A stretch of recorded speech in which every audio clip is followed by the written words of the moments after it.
ನಮಸ್ಕಾರ ವೀಕ್ಷಕರೇ, ಅಶ್ವವೇಗ ನ್ಯೂಸ್ನ ಮೈಲಾಡ್ ವಿಶೇಷ ಕಾರ್ಯಕ್ರಮಕ್ಕೆ ಎಲ್ಲರಿಗೂ ಕೂಡ ಸ್ವಾಗತ.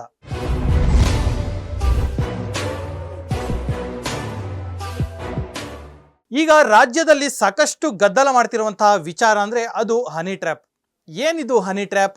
ಈ ಒಂದು ಹನಿ ಟ್ರ್ಯಾಪ್ ಯಾಕಾಗಿ ಮಾಡ್ತಾರೆ, ಮತ್ತೆ ಕಾನೂನು ವ್ಯವಸ್ಥೆ ಈ ಒಂದು ಹನಿ ಟ್ರ್ಯಾಪ್ಗೆ ಯಾವ ರೀತಿ ಹೇಳುತ್ತೆ?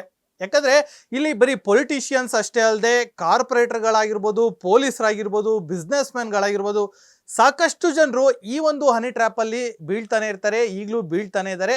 ಇದೇ ವಿಚಾರ ಈಗಾಗಲೇ ಸದನದಲ್ಲೂ ಕೂಡ ಸಾಕಷ್ಟು ಚರ್ಚೆಗೂ ಕೂಡ ಗ್ರಾಸವಾಗಿದೆ. ನ್ಯಾಯಾಂಗ ವ್ಯವಸ್ಥೆ ಈ ಒಂದು ಹನಿ ಟ್ರ್ಯಾಪ್ ಅನ್ನ ಯಾವ ರೀತಿಯಾಗಿ ನೋಡತ್ತೆ ಅನ್ನೋದು ಎಲ್ಲರಿಗೂ ಕೂಡ ಕುತೂಹಲ ಇರುತ್ತೆ. ಈಗ ಈ ಒಂದು ವಿಚಾರವಾಗಿ ನಮ್ಮ ಜೊತೆ ಡಿಸ್ಕಸ್ ಮಾಡೋದಕ್ಕೆ ಕೂಡ ಹಿರಿಯ ವಕೀಲರಾಗಿರುವಂತಹ ಗಣಪತಿ ಪ್ರಸನ್ನ ಅವರು ನಮ್ಮ ಜೊತೆ ಇದ್ದಾರೆ. ಅವ್ರನ್ನ ಮಾತಾಡಿಸ್ತಾ ಹೋಗೋಣ, ಮತ್ತೆ ಸಾಕಷ್ಟು ವಿಚಾರಗಳನ್ನ ಕೂಡ ಈ ಒಂದು ವಿಚಾರದಲ್ಲಿ ಅಂದ್ರೆ ಹನಿ ಟ್ರ್ಯಾಪ್ ಅಲ್ಲಿ ನಾವು ತಿಳ್ಕೊಳ್ತಾ ಹೋಗೋಣ ಅಂತ ಹೇಳೋಣ. ಫಸ್ಟ್ ಕಾರ್ಯಕ್ರಮಕ್ಕೆ ಸರ್ ನಿಮ್ಗೆ ಸ್ವಾಗತ ಸರ್. ಸರ್, ಮೊದಲನೇದಾಗಿ ಈ ಹನಿ ಟ್ರ್ಯಾಪ್ ಅಂದ್ರೆ ಏನು ಸರ್? ಯಾಕೆ ಇಷ್ಟೊಂದು ವಿಚಾರಗಳು ಮತ್ತೆ ಇಷ್ಟೊಂದು ಕಾಂಟ್ರವರ್ಸಿ ಆಗೋದಕ್ಕೆ ಏನು ಕಾರಣ ಸರ್? ಇದು ಹನಿ ಟ್ರ್ಯಾಪ್ ಅಂತ ಹೇಳಿದ್ರೆ ಇದು ಒಂದು ಬಲೆ. ಬಿಕಾಸ್ ಏನಂತ ಹೇಳಿದ್ರೆ ಮೇಲ್ ವೀಕ್ನೆಸ್ಸನ್ನು ಉಪಯೋಗಿಸ್ಕೊಂಡು ಅವರನ್ನು ಆ ಬಲೆಗೆ ಬೀಳಿಸ್ಕೊಂಡು ಅವರಿಂದ ಏನು ಕೆಲಸ ಮಾಡಿಸ್ಕೊಬೇಕು ಆ ಕೆಲಸನ ಮಾಡಿಸ್ಕೊಳ್ಳೋದು ಬೈ ಸೆಡ್ಯೂಸಿಂಗ್ ಲಸ್ಟ್ ಆರ್ ಸೆಕ್ಸ್. ಇದು ಇವತ್ತು ನಿನ್ನೆ ಅಂತಲ್ಲ, ಇದು ನೀವು ಪುರಾಣ, ರಾಮಾಯಣ, ಮಹಾಭಾರತ ಇತಿಹಾಸ ಬಂದರೆ ಅವಾಗಿಂದನೂ ಇದೆ ಅದಕ್ಕೆಲ್ಲ. ನೀವು ಅವಾಗ ಫಸ್ಟ್ ತೊಗೊಳ್ಬೇಕು ಅಂತ ಹೇಳಿದ್ರೆ ಮೋಹಿನಿ ಭಸ್ಮಾಸುರ ಕತೆ ಗೊತ್ತಿರ್ಬೇಕು ನಿಮಗೆ. ಆ ಮೋಹಿನಿನ ಕಳಿಸೋದೇ ಅದಕ್ಕೋಸ್ಕರ, ಆ ಮೋಹಿನಿ ಟ್ರ್ಯಾಪ್ ಮಾಡೋಕ್ಕೋಸ್ಕರ ಕಳಿಸೋದು. ಅದಾದ್ಮೇಲೆ ನೀವು ಬಂದರೆ ನೆಕ್ಸ್ಟು ವಿಶ್ವಾಮಿತ್ರ ಮೇನಕೆ, ಆ ಇಂದ್ರ ಮೇನಕೆಯನ್ನು ಕಳಿಸೋದೇ ಆ ವಿಶ್ವಾಮಿತ್ರನ ಇದು ಮಾಡೋದಕ್ಕೆ ಅಂತ ಹೇಳ್ಬಿಟ್ಟು. ಹಾಗೆ ನೀವು ಇತಿಹಾಸದಲ್ಲಿ ಬಂದರೆ ಬೇಕಾದಷ್ಟು ಜನ ರಾಜರು, ಮಹಾರಾಜರು ಇವರೆಲ್ಲ ಕೆಲವೆಲ್ಲ ತಮ್ಮ ಈ ರಾಜರ ಒಂದು ಇದನ್ನು ಕಳ್ಕೊಂಡಿದ್ದೆ because of this honey trap. ಇದರಲ್ಲ ಆ ಟ್ರ್ಯಾಪಲ್ಲಿ ಬಿದ್ದಿರೋದ್ರಿಂದ. ಅದು ಅಲ್ಲದೆ ಮುಂದೆ ಬರ್ತಾ ಹೋದರೆ ನಮ್ಮ ದೇಶದ ಇದರಲ್ಲಿ ಹನಿ ಟ್ರ್ಯಾಪ್ ಇದರಲ್ಲಿ, ಯಾಕಂದರೆ ಇಟ್ ಈಸ್ ಈ ಸೆಕ್ಸು ಮತ್ತು ಲಸ್ಟ್ ಅನ್ನೋದು it is also one of the major weapon to defeat opponent defeat ಮಾಡಬೇಕು ಅಂದರೆ ಸೆಕ್ಸು ಮತ್ತು lust is a major weapon. ಅದನ್ನು ವೆಪನ್ ಆಗಿ ಉಪಯೋಗಿಸಿ ಸುಮಾರು ಜನ ಗೆದ್ದಿದ್ದಾರೆ. ನ್ಯಾಷನಲ್ ಲೆವೆಲಲ್ಲಿ, ಇಂಟರ್ನ್ಯಾಷನಲ್ ಲೆವೆಲಲ್ಲಿ ಅದ್ರ ಬಗ್ಗೆ ದೊಡ್ಡ ಇದೇ ಇದೆ. ಸ್ಪೈ ಅಂತ ಹೇಳಿಬಿಟ್ಟು ಹೇಳ್ತೀನಿ ಅವ್ರನ್ನ. ನೀವು ಕಾಣದ ಕೈಗಳು ಸರ್, ಅವರು ಕಾಣದ ಕೈಗಳ ಇದರಲ್ಲಿ ಅವ್ರನ್ನ ಬಲೆಗೆ ಬೀಳಿಸ್ತಾರೆ. ಇವರು ಆ ಬಲೆಗೆ ಬಿದ್ದಿದ್ದಾರೆ. ಸುಮಾರು ಜನ ಬೇಕಾದಷ್ಟು ಪ್ರೈಮ್ ಮಿನಿಸ್ಟರ್ ಬಿದ್ದಿದ್ದಾರೆ, ಪ್ರೆಸಿಡೆಂಟ್ ಬಿದ್ದಿದ್ದಾರೆ, ಜಡ್ಜಸ್ ಬಿದ್ದಿದ್ದಾರೆ, ಸುಮಾರು ಜನ ಎಲ್ಲ ಈ ಬಲೆ ಒಳಗಡೆ ಬಿದ್ದಿದ್ದಾರೆ. ಯಾಕಂದರೆ ಯಾವುದೇ ಒಂದು ಜೀವಿನ ಅದನ್ನ ಇದು ಮಾಡಬೇಕಂದ್ರೆ ಅದನ್ನ ಟ್ರ್ಯಾಪೇ ಮಾಡಬೇಕು. ಮೀನು ಹಿಡಿಯಕ್ಕೆ ಒಂದು ಟ್ರ್ಯಾಪ್ ಇದೆ, ಪ್ರಾಣಿಗಳನ್ನ ಹಿಡಿಯಕ್ಕೆ ಒಂದು ಟ್ರ್ಯಾಪ್ ಇದೆ. ಹಂಗೆ ಈ ಮೇಲ್ ಅನ್ನೋದು ಒಂಥರ ಒಂದು ಅನಿಮಲ್ ಇದ್ದಂಗೆ ಇವ್ರನ್ನ ಟ್ರ್ಯಾಪ್ ಮಾಡಬೇಕು ಅಂದ್ರೆ ಇವ್ರನ್ನ ಯಾರು ತೋರಿಸ್ರೆ ಮಾತ್ರ ಟ್ರ್ಯಾಪ್ ಆಗೋದು ಅಂತ ಅದೊಂದು ಬೇಸಿಕಲಿ ಒಂದು ಎಲ್ಲರೂ ಇದೆ, ಇನ್ಸ್ಟಿಂಕ್ಟ್ ಅದು.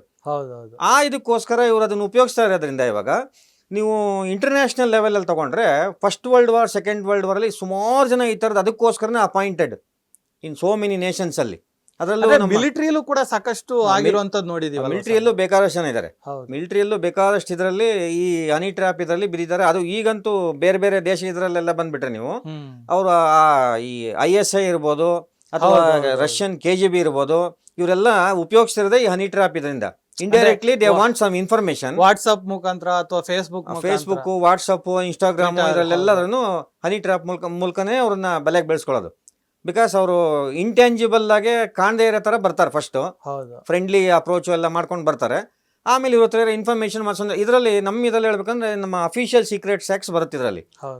ಯಾವುದೇ ಒಂದು ವಿಚಾರ ಇದ್ದರೆ ಬೇರೆಯವ್ರಿಗೆ ಹೇಳಂಗಿಲ್ಲ ಅಂತ. Official secrets, military secrets, national sovereignty, security ಇದ್ರ ಬಗ್ಗೆ ಇರೋಂಥ ವಿಚಾರನ ಬೇರೆಯವ್ರಿಗೆ ಹೇಳಂಗಿಲ್ಲ ಅಂತ ಹೇಳಿ ಅದನ್ನ ನಾವು ಎಸ್ಪೆಷಲಿ ಸ್ಪೈಯಿಂಗ್ ಅಂತ ಹೇಳಿದ್ರೆ ಎಸ್ಪಿಯೋನೇಜ್ ಅಂತ ಹೇಳ್ತೀವಿ. ಅದಕ್ಕೆ ಎಸ್ಪಿಯೋನೇಜ್ ನೀವು ಬಂದವಾಗ ಸುಮಾರು ಮಿಲಿಟರಿ ಸೀಕ್ರೆಟ್ಸು ಈ ಥರದ್ದೆಲ್ಲ ಫಾರಿನ್ ಕಂಟ್ರೀಸಿಗೆ, ಫಾರಿನ್ ಇದಕ್ಕೆ ಗೊತ್ತಾಗ್ತಾ ಇರುತ್ತೆ ನಾವೇನು ಮಾಡ್ತಾ ಇದೀವಿ, ಆದರೆ ಈ ವಿಚಾರನ ಹೊರಗಡೆ ತೆಗೆಯೋದೇ ಮಿಲಿಟರಿ ಆಫೀಸರ್ಸ್ ಅವ್ರ ಕಡೆಯಿಂದ ಈ ಥರದ್ದೊಂದು ಟ್ರ್ಯಾಪ್ ಮಾಡಬೇಕು. ಅದ್ರಲ್ಲಿ ನೀವು ಇವ್ರನ್ನ ನೇಮ್ ಗೊತ್ತಿರಬೇಕು ನಮಗೆ, ಮಾಧುರಿ ಗುಪ್ತಾ ಅಂತ ಹೇಳ್ಬಿಟ್ಟು ಇಂಡಿಯನ್ ಫಾರಿನ್ ಸರ್ವಿಸ್ ಇದ್ರಲ್ಲಿ ಇದ್ರವರು, IFS ಇದ್ರಲ್ಲಿ ಇದ್ರು. ಅವರು ಹತ್ರ ಒಂದು 25 ವರ್ಷ ನಮ್ಮ ದೇಶದ ಎಲ್ಲಾ ಇನ್ಫಾರ್ಮೇಶನ್ ಪಾಕಿಸ್ತಾನಕ್ಕೆ ಕೊಡ್ತಾ ಇದ್ರು. ಅವರು ಅಲ್ಲಿ ಫಾರಿನ್ ಪಾಕಿಸ್ತಾನ ಕಮಿಷನ್ ಇದ್ರಲ್ಲಿ ಅಲ್ಲಿ ವರ್ಕ್ ಮಾಡ್ತಾ ಇದ್ರು. ಅವ್ರನ್ನ ಇಲ್ಲಿಗೆ ಕರ್ಸು ಅರೆಸ್ಟ್ ಮಾಡಾದ್ಮೇಲೆ ಈಗ ರೀಸೆಂಟ್ ಆಗಿ ಅವ್ರಿಗೆ 2018 ಕನ್ವಿಕ್ಷನ್ ಕೊಟ್ಟಿದ್ದಾರೆ. SPN ಈ ತರ ಇನ್ಫಾರ್ಮೇಶನ್ಸ್ ಎಲ್ಲ ಇದು ಮಾಡಿ ಅಂತೇಳಿ. ಎಸ್ಪೆಷಲಿ ಸ್ಪೈಯಿಂಗು ಮತ್ತೊಂದು ಇದಕ್ಕೋಸ್ಕರನೇ ಅಫಿಷಿಯಲ್ ಸೀಕ್ರೆಟ್ಸ್ ತಿಳ್ಕೊಳ್ಳೋದಕ್ಕೆ, ಅಫಿಷಿಯಲ್ ಫೇವರ್ ಮಾಡೋದಕ್ಕೆ, ಮತ್ತೊಂದು ಮಾಡೋದಕ್ಕೋಸ್ಕರನೇ ಈ ಹನಿ ಟ್ರ್ಯಾಪ್ ಅಂತ ಇರೋದು.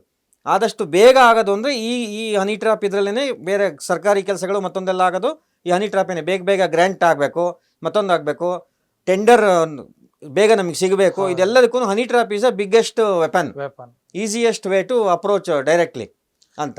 ಸರ್, ಈಗ ನ್ಯಾಯಾಂಗ ವ್ಯವಸ್ಥೆ ಯಾವ ರೀತಿಯಾಗಿ ನೋಡತ್ತೆ, ಮತ್ತೆ ಹನಿ ಟ್ರ್ಯಾಪ್ ಮಾಡುವಂತವರಿಗೆ ಇಲ್ಲಿ ಯಾವ ರೀತಿಯಾದಂತ ಶಿಕ್ಷೆಗಳಿರತ್ತೆ ಅಂತ ಸರ್? ಅಲ್ಲ, ಹನಿ ಟ್ರ್ಯಾಪ್ ಅಂತ ಹೇಳಿದ್ರೆ ಈಗ ಬೇರೆ ವಿಚಾರದಲ್ಲಾದರೆ ಅದಕ್ಕೆ ಈಗ ನಾವು ಪ್ರಿವೆನ್ಷನ್ ಆಫ್ ಕರಪ್ಷನ್ ಆಕ್ಟ್ ಇಲ್ಲೆಲ್ಲ ಬಂದಾಗ ಡಿಕಾಯ್ ವಿಟ್ನೆಸ್ಸು ಮತ್ತೊಂದು ಈ ಥರದೆಲ್ಲ ತೊಗೊಂತೀವಿ, ಸಪ್ರೇಟ್ ಸ್ಟಿಂಜ್ ಆಪರೇಷನ್ ಈ ಥರ ಎಲ್ಲ ಬರುತ್ತೆ. ಹೌದು. ಬಟ್ ಇಲ್ಲೇನಾಗುತ್ತೆ ಅಂತ ಹೇಳಿದ್ರೆ ಇವನೋಗಿ ಇದು ಮಾಡಿರೋದ್ರಿಂದ ಅವರ ಜಾಲಕ್ಕೆ ಇವನೇ ಬಿದ್ದಿರೋದ್ರಿಂದ, ಬಿಕಾಸ್ ಏನಂತ ಹೇಳಿದ್ರೆ ಫಾರ್ ಎಕ್ಸಾಂಪಲ್ ಈಗ ಸೊಸೈಟಿಯಲ್ಲಿ ಈ ಹನಿ ಟ್ರಾಪ್ ಅಂದರೆ ಯಾಕೆ ಅಷ್ಟೊಂದು ಇದು ಮಾಡ್ತಾರೆ, ಸೆಕ್ಷುವಲ್ ಇದಾಗಿದೆ ಅಂತ ಬೇರೆ ಏನೋ ಕಳ್ತನ ಮಾಡ್ದ ಮತ್ತೊಂದು ಮಾಡ್ದ ಅಂದರೆ ಅಷ್ಟೊಂದು ಸೀರಿಯಸ್ ಆಗಿ ತೊಗೊಳಲ್ಲ ಜನ, ಯಾರು ಜನರಲ್ ಪಬ್ಲಿಕ್ಕು. ಈ ಹನಿ ಟ್ರಾಪಿಗೆ ಬಿದ್ದೇನೆ ಮತ್ತೊಂದು ಆಗಿದೆ ಅಂತ ಹೇಳಿದ್ರೆ ಅದನ್ನು ಜನ ಒಂಥರ ಭಾರಿ ನಿಕೃಷ್ಟವಾಗಿ ನೋಡ್ತಾರೆ. ಈವನ್ ಸರ್ಕಾರಿ ಅಧಿಕಾರಿಗಳದ್ದು ಏನು ಅವ್ರದ್ದೇನು CC ರೂಲ್ಸ್ ಅಂತ ಹೇಳ್ತೀವಲ್ಲ, ಅವ್ರದ್ದು ಸರ್ವಿಸ್ ರೂಲ್ಸ್ ಇದೆಯಲ್ಲ, ಅಲ್ಲೂ ಅಷ್ಟೇ ಬೇರೆ ಯಾವುದೋ ಸಣ್ಣ ಪುಟ್ಟ ಏನೋ ಅಫೆನ್ಸ್ ಮಾಡಿದ್ದೇನೆ ಮತ್ತೊಂದು ಮಾಡಿದ್ದೇನೆ ಕಳ್ತನ ಮಾಡಿದೆ ಅಂತ ಹೇಳಿದ್ರೆ ಅಷ್ಟೇನು ಸೀರಿಯಸ್ ಆಗಿ ತೊಗೊಳಲ್ಲ ಅವ್ರನ್ನ. ಈ ಮಾರಲ್ ಟರ್ಪಿಟ್ಯೂಡ್ ಅಂತ ಹೇಳ್ತೀವಿ ಇದಕ್ಕೆ. ಈ ಮಾರಲ್ ಟರ್ಪಿಟ್ಯೂಡ್ ಅಂತ ಹೇಳಿದ್ರೆ ಈಗ ಯಾರೋ ಒಬ್ಬ ಬೇರೆ ಯಾವುದೋ ಒಂದು ಹೆಣ್ಣು ಜೊತೆಗೆ ಒಂದು ಸಂಬಂಧ ಇಟ್ಕೊಂಡೇನೆ, ಅವ್ರ ಜೊತೆಗೆ ಏನೋ ಸ್ವಲ್ಪ ಆ ಕಡೆ ಈ ಕಡೆ ಏನೋ ಹೋಗ್ತಾ ಇದ್ದಾರೆ ಬರ್ತಾ ಇದ್ದಾರೆ ಅಂತ ಹೇಳಿದ್ರೆ ಆಫೀಸ್ ಅಟ್ಮಾಸ್ಫಿಯರ್ ಇರ್ಬೋದು ಬೇರೆ ಇರ್ಬೋದು ಎಲ್ಲರೂ ನೋಡೋದೇ ಒಂಥರ ನಿಷ್ಕೃಷ್ಟವಾಗಿ ನೋಡ್ತಾರೆ ಅವನು. ಯಾಕಂತ ಹೇಳಿದ್ರೆ ಅವ್ರವ್ರ ಸಂಬಂಧ ಇಟ್ಕೊಂಡ್ರೆ ನಮಗೇನು ತೊಂದರೆ, ಅವ್ರವ್ರು ಎಂಜಾಯ್ ಮಾಡ್ತಾರೆ, ಅವ್ರವ್ರ ಪರ್ಸನಲ್ ಲೈಫು ಅದು. ಯಾಕಂದರೆ ನಮ್ಮ ದೇಶದಲ್ಲಿ ಇದ್ದಿದ್ದೇ ಕಾನೂನು ಆ ಥರ ಮೊದಲು ಈ ಇಂಡಿಯನ್ ಪಿನಲ್ ಕೊಡೋದಾಗ ಇದ್ದಿದ್ದೇ ಆ ಥರ. ಅವನ ಹೆಂಡ್ತಿನ ಮತ್ತೊಬ್ರು ಯಾರೋ ಏನಾದ್ರು ಇದು ಮಾಡ್ತಾ ಇದ್ರೆ ಅದು ಅವನಿಗೆ ಮಾತ್ರ ಪವರ್ ಇದೆ, ಬೇರೆ ಯಾರಿಗಿಲ್ಲ ಅಂತ, ಗಂಡನಿಗೆ ಪವರ್ ಇದೆ ಅಂತ. ಆ ಥರ ಇಲ್ಲೇನಾಗುತ್ತೆ ಅಂತ ಹೇಳಿದ್ರೆ ಇನ್ನೊಬ್ರ ಜೊತೆಗೆ ಸಂಬಂಧ ಇಟ್ಕೊಂಡ್ರೆ ಅದು ಅವ್ರ ಪರ್ಸ್ನಲ್ಲು ನಾವು ಕೇಳಂಗಿಲ್ಲ ಅಂತ ಹೇಳ್ತೀವಿ. ಬಟ್ ಅದು ಲೀಗಲಿ ಇದಿರ್ಬೋದು, ಬಟ್ ಮಾರಲಿ ತಗೊಂಡ್ರೆ ನೀವು ಸೊಸೈಟಿ ಇದ್ರಲ್ಲಿ ಬಂದವಾಗ ಏನಾಗುತ್ತೆ, ಆ ಜನ ಯಾವ ಥರ ಅದು ಈವೊಂದು ಇಟ್ ಈಸ್ ಜನಕ್ಕೆ ಅವೇರ್ನೆಸ್ ಇಲ್ಲದೆ ಇರ್ಬೋದು. ಅಲ್ಲಿ ಮದುವೆ ಟೈಮಲ್ಲಿ ಅವ್ನು ಹೆಂಡತಿ ಮದುವೆ ಆಗಿರ್ತಲ್ಲ, ಅವನಿಗೆ ಮದುವೆ ಟೈಮಲ್ಲಿ ಏನು ಓದ್ ತೊಗೊಂಡಿರ್ತಾನಲ್ಲ ಅವನು, ಆ ಓತಿಗೆ ಎಗನೆಸ್ಟಾಗಿ ಇಲ್ಲಿ ಮಾಡ್ತಾ ಇದ್ದಾನೆ ಅಂತ ಅದರ್ಥ. ಅಲ್ಲಿ ನಿನಗೆ ಕಾಯ ವಾಚ ಮನಸ ಅಂತ ಹೇಳ್ಕೊಂಡು ಬಂದಾದ್ಮೇಲೆ ಇಲ್ಲಿ ಮತ್ತೆಲ್ಲೋ ಮತ್ತೆ ಡಿಂಗಿ ಶುರು ಮಾಡ್ಯಾನಲ್ಲ ಇವನು ಅಂತ ಇದಕ್ಕೆ ಸೊಸೈಟಿ ಅವನನ್ನು ಆ ಒಂದು ಲೋಯೆಸ್ಟ್ ಇದರಲ್ಲಿ ನೋಡೋದವನ್ನ. ಈವನ್ ಫಾರ್ ಗೌರ್ಮೆಂಟ್ ಅಫಿಷಿಯಲ್ಸಿಗೂ ಅಷ್ಟೇ, ಅವರೆಲ್ಲೋ ಬೇರೆ ಕಡೆ ಸಂಬಂಧ ಇಟ್ಕೊಂಡಿದ್ದಾರೆ ಅಂತ ಹೇಳಿದ್ರೆ ಅವಾಗ ಗೌರ್ಮೆಂಟ್ ನೋಡೋದೇನೆ ಮಾರಲ್ ಟರ್ಪಿಟ್ಯೂಡ್ ಇದೆಯಾ ಎಷ್ಟು ಡಿಸ್ಮಿಸ್ ಮಾಡಿ ಅಂತ ಅವ್ರನ್ನ. ಬೇರೆ ವಿಚಾರದಲ್ಲಾದರೆ ಸಸ್ಪೆನ್ಷನ್ ಮತ್ತೆ ವಾಪಸ್ ಎಲ್ಲ ತೊಗೊತಾರೆ. ಬಟ್ ಮಾರಲ್ ಟರ್ಪಿಟ್ಯೂಡ್ ಇದು ಬಂದವಾಗ ಈ should be dismiss from the service. ಯಾಕಂದರೆ ಹಾನೆಸ್ಟಿ ಕ್ವಶನ್ಸಲ್ಲಿ ದ ಕ್ವಶನ್ ಈಸ್ ಹಾನೆಸ್ಟಿ. ಆ ಹಾನೆಸ್ಟಿಗೆ ಈಸ್ ನಾಟ್ ವರ್ತ್. ಅಲ್ಲಿ ಏನು ಓದ್ ತೊಗೊಂಡಿದ್ದ ಓತಿಗೆ ಎಗನೆಸ್ಟಾಗಿ ವರ್ಕ್ ಮಾಡ್ತಾನೆ ಇವನು ಅಂತ. ಅದಕ್ಕೋಸ್ಕರ ಇದನ್ನು ವೆರಿ ಸೀರಿಯಸ್ ಆಗಿ ನೋಡ್ತಾರೆ ಎಲ್ಲ. Almost all Nations looking seriousness only. ಬೇರೆ ಯಾವುದೇ ವಿಚಾರ ಅಷ್ಟೊಂದು ಸೀರಿಯಸ್ ಆಗಿ ತೊಗೊಳ್ಳಲ್ಲ. ಇಂಥ ವಿಚಾರದಲ್ಲಿ ಈವನ್ ಲಾ ಆಲ್ಸೋ ಲುಕ್ಸ್ ವೆರಿ ಸೀರಿಯಸ್, ಈ ಥರ ನಡೀತಾ ಇದೆ ಅಂತ ಹೇಳ್ಬಿಟ್ಟು. ಸರ್, ಈಗ ಗಲಾಟೆ ಆಗಲಿ ಅಥವಾ ಬೇರೆ ಏನಾದ್ರು ಒಂದು ವಿಚಾರಗಳಾದಾಗ ಯಾರು ಕೂಡ ಕಂಪ್ಲೇಂಟ್ ಕೊಡದೇ ಇರುವಂಥ ಸಂದರ್ಭದಲ್ಲಿ ಪೊಲೀಸರು ಸುಮೋಟೋ ಕೇಸ್ಗಳನ್ನ ಹಾಕೊಳ್ತಾರೆ. ಅದು ನಾವು ಕೂಡ ನೋಡಿದ್ದೀವಿ, ಯಾರು ಕಂಪ್ಲೇಂಟ್ ಇಲ್ಲ ಅಂದಾಗ. ಈ ರೀತಿಯಾಗಿ ಹನಿ ಟ್ರ್ಯಾಪ್ ಆಗಿದ್ದೆ ಅಂತ ಆದಾಗ ಅವರು ಮಾನ ಮರ್ಯಾದೆಗೆ ಅಂಜಿ ಕಂಪ್ಲೇಂಟ್ ಕೊಟ್ಟಿಲ್ಲ ಅಂತಾನೆ ಅನ್ಕೊಳ್ಳೋಣ, ಆವಾಗ ಯಾವ ರೀತಿ ಆಗತ್ತೆ? ಅಲ್ಲೂ ಕೂಡ ಸುಮೋಟೋ ಹಾಕೊಳ್ಳುವಂಥ ಚಾನ್ಸಸ್ ಇರುತ್ತಾ, ಅಥವಾ ಕಂಪ್ಲೇಂಟ್ ಕೊಟ್ಟಿಲ್ಲ ಅಂತ ಸುಮ್ಮನೆ ಆಗ್ತಾರ ಪೊಲೀಸರು? ಯಾವ ರೀತಿಯಾಗಿರಲ್ಲ ಅದು ಈಗ in case if it is cognisable offences ಈ ಥರ ಬಂದರೆ, ಈಗ ನಮ್ಮ ಭಾರತೀಯ ನ್ಯಾಯ ಸಂಹಿತೆಯಲ್ಲಿ section 306 for honey trap is only purpose is extortion. Okay. Extortion, whatever it in form, either in money form or in any kind form ಏನಾದ್ರು ಇರ್ಬೋದು. ಎಕ್ಸ್ಟಾರ್ಷನ್ ಅಂತ ಬಂದವಾಗ even police has power to initiate action. ಈ ಥರ ಏನೋ ಒಂದು information ಬಂದಿದೆ, ಈ ಥರ ಮಾಡ್ತಾ ಇದ್ದಾರೆ ಅಂತ. ಇಲ್ಲಿಂದ ಈಗ ಹನಿ ಟ್ರಾಪ್ ಅಂದರೆ ನೀವು ಮತ್ತೊಂದು ವರ್ಡ್ ಅದಕ್ಕೆ ಕೇಳಬೇಕಂದ್ರೆ ಇಟ್ ಈಸ್ ಅ ಬ್ಲ್ಯಾಕ್ ಮೇಲ್.